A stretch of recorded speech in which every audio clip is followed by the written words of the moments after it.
Hello,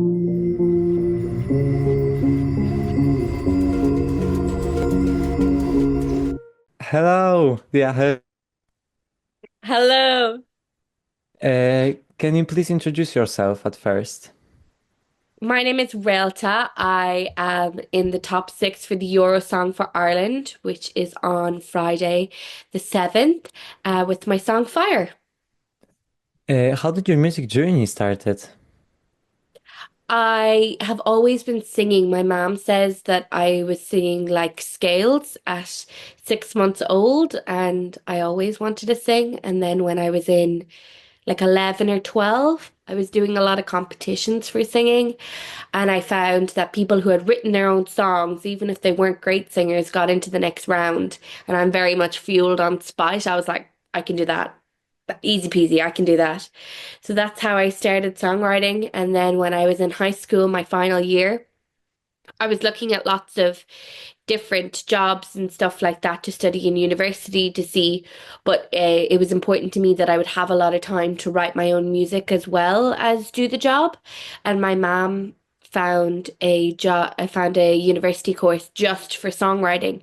And I auditioned and I got in, and then I set up a band and I made an album, and now I'm here.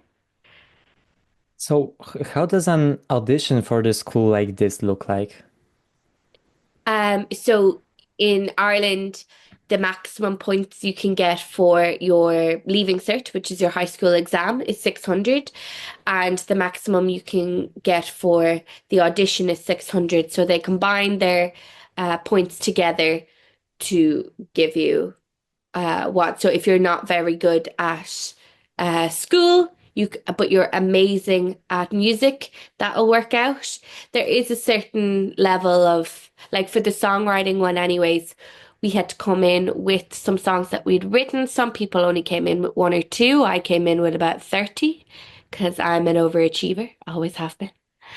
And then we just sing our songs and explain our songwriting process and do a couple of tests, and they let you in if you're really cute. So, what message do you want to spread with every song you write, you sing, and yeah. Very different messages with different songs. Like songwriting for me comes from a place of trying to understand the world that I live in, um and like I'm a very emotional person, so I can be as dramatic as I want in the song, and really by the time I finish that, I've done that journey of understanding that theme. So my songs very much vary all the time. Just think about the thoughts you would have on a daily basis. That's kind of like my songs. But for Fire, Fire is a song about passion and feeling like you have this instant chemistry with someone that when you meet them for the first time, and then the first verse is about wading the water and figuring out like, are they single? Are they interested in me? But you know because you've got this chemistry. And then by the time we get to the chorus, it's fire. It's release your passion. Just go for it. Um, Give him a kiss, basically. So, how did you find out that you'll participate in Eurosong and how did you react?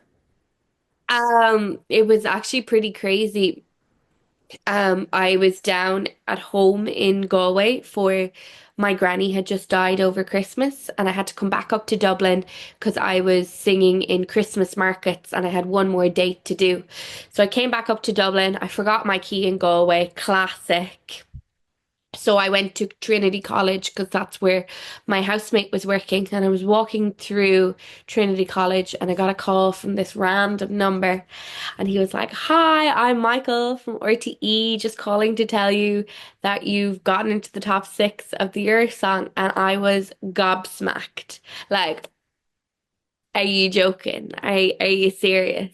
I tried to keep it cool just in case he was like recording it, but yeah, I was freaking out on the inside. Like I was just going about my day, and then okay, now I have to get a stage show together like very quick, like okay, where do we go from here? And then Christmas into the interim. But now we're like less than a week away, and I'm so happy where we are, and the amazing people that have joined me on this journey. It's actually it's going to be amazing.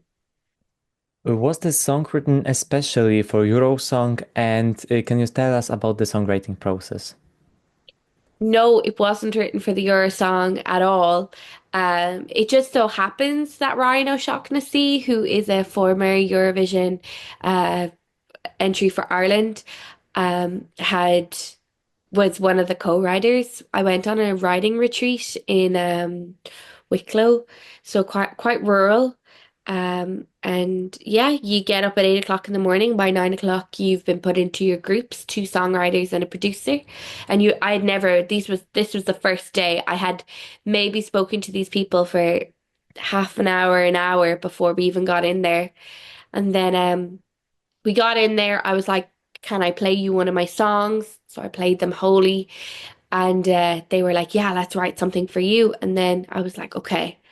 The way I kind of work is I was like, okay, Ryan, play something on the guitar, let me write over it, and let's just go from there. And it really snowballed quite quickly, and we had the song finished in maybe like an hour. And then Cian O'Donoghue, oh my God, just the most amazing production ideas.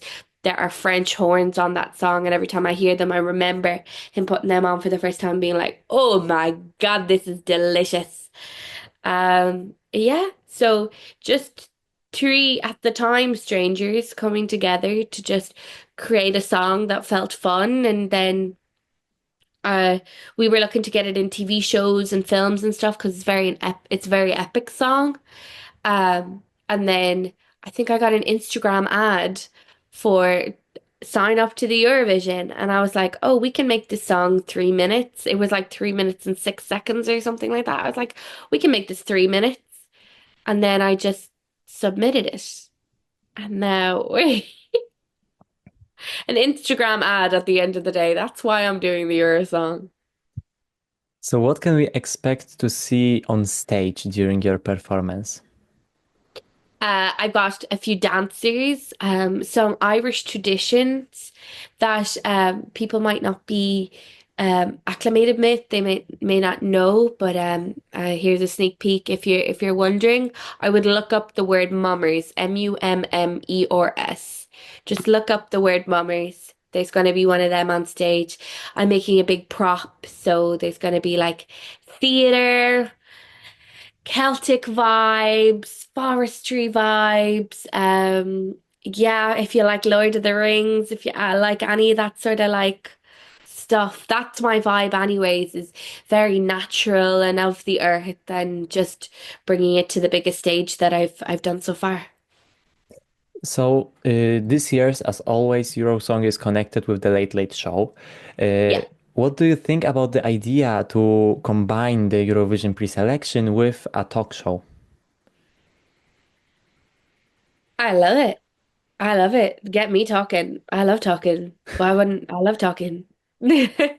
Um, The Late Late Show is an institution in Ireland. There's also a thing called the Late Late Toy Show, which is like the most viewed thing in Ireland every year, I'd say. So I do like the tradition that it is done with the Late Late Show, but I think after Bambi Thug last year and the way that the Irish Eurovision is kind of coming back and becoming very, very competitive, I think there is room to give it its own stage. So, what do you do to calm down the emotions before entering the stage, before performing? I've been thinking about that a lot.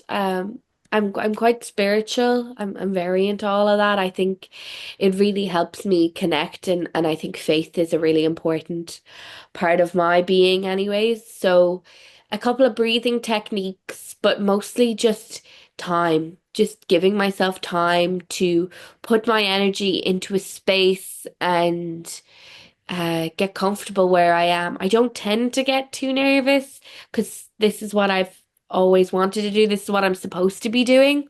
So I don't get as nervous for this as I would for like a job interview. But yeah, just centering myself and breathing. The main thing that like I keep in my head is that your body doesn't know the difference between nervousness and excitedness. So if you think you're nervous, just tell yourself you're excited. It's the exact same feeling. So for the end, what is your favorite Irish Eurovision entry from Eurovision from all the years? Oh, We can say a couple if you want. okay. Well, I love Jedward. Big fan of Jedward lipstick. That was amazing. Big fan of Dana. And Paul Harrington as well. Like there's lots. But the one that I watched and I was connected to was Jedward, like at the time. But is it the best song Ireland has ever produced? Probably not. But I wasn't alive for them. That's the only thing. I just wasn't here for them. Which year of Just World they were twice? Yeah, the lipstick one. Got my lipstick on. Here I Yeah, because come, da da da. what's the other one? The second year was Waterfall or Waterline. Waterfall, yeah. I am close to the waterline. Waterline. All Oh, right. So this was all. Thank you so much for this interview and good luck in Eurosong. thank you so much, Milos. This was lovely. Thank you. Slan. I love the flag.